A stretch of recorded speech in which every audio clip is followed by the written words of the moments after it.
Simple ಆಗಿ ಈಸಿಯಾಗಿ ಇಫಾ chicken ಯಾವ ರೀತಿ ಮಾಡೋದು ಅಂತ ಇನ್ಸ್ಟಾಗ್ರಾಮಲ್ಲಂತೂ ರೀಲ್ಸ್ ವೈರಲ್ ಆಗಿಬಿಟ್ಟಿದೆ ಇದು. ಈಗ ಒಂದು ತಟ್ಟೆನ ತಗೊಂಡಿದ್ದೀನಿ. ತಟ್ಟೆ ಒಳಗಡೆ ನಾನು ಒಂದು 100 ml ಅಷ್ಟು ಕರ್ಡ್ನ ಆ್ಯಡ್ ಮಾಡ್ಕೊತಾ ಇದ್ದೀನಿ, ಅಂದರೆ ಮೊಸರು. ನಂತರ ಪೆಪ್ಪರ್ ಪೌಡರ್ನ 1 ಸ್ಪೂನ್ ಫುಲ್ ದೊಡ್ಡ ಸ್ಪೂನಲ್ಲಿ ತೊಗೊಂಡಿದ್ದೀನಿ. ನಂತರ 1 ಸ್ಪೂನ್ ಖಾರ ಜಾಸ್ತಿ ಬೇಕಂದರೆ ಸ್ವಲ್ಪ ಖಾರದ ಪುಡಿ ಜಾಸ್ತಿ ತೊಗೋಬೋದು, ಖಾರದ ಪುಡಿ. ಹಾಗೆ 1 ಸ್ಪೂನ್ ಧನ್ಯದ ಪುಡಿ.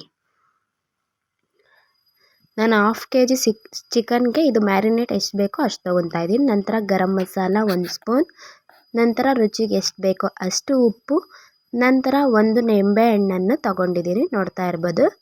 ಲೆಮನ್ ಜ್ಯೂಸ್ ಮಾತ್ರ ಆ್ಯಡ್ ಮಾಡ್ಕೋಬೇಕು.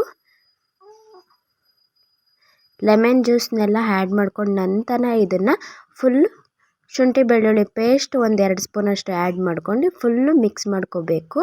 ಫುಲ್ ಮಸಾಲ ಮತ್ತು ಕರಡೆಲ್ಲ ಮಿಕ್ಸ್ ಆಗಬೇಕು. ಈ ರೀತಿ ಎಲ್ಲ ಮಿಕ್ಸ್ ಆದಮೇಲೆ ನಾನು ಚಿಕನ್ನ ಈ ರೀತಿ ಒಡಿಸ್ಕೊಂಡಿದ್ದೀನಿ.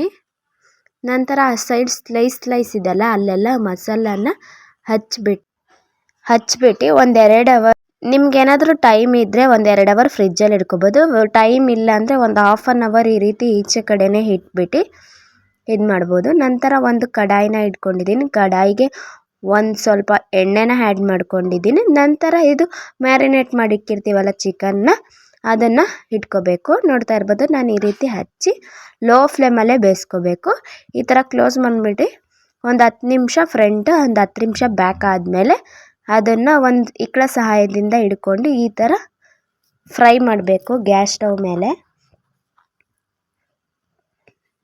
ಈ ರೀತಿ ಫುಲ್ ಫ್ರೈ ಆದ ನಂತರ ಮತ್ತೆ ನಾನು ಅದನ್ನು ಇಟ್ಬಿಟ್ಟು ಒಂದು 10 ಮಿನಿಟ್ಸ್ ಮತ್ತೆ ಕುಕ್ ಮಾಡ್ತೀನಿ ಈ ರೀತಿ.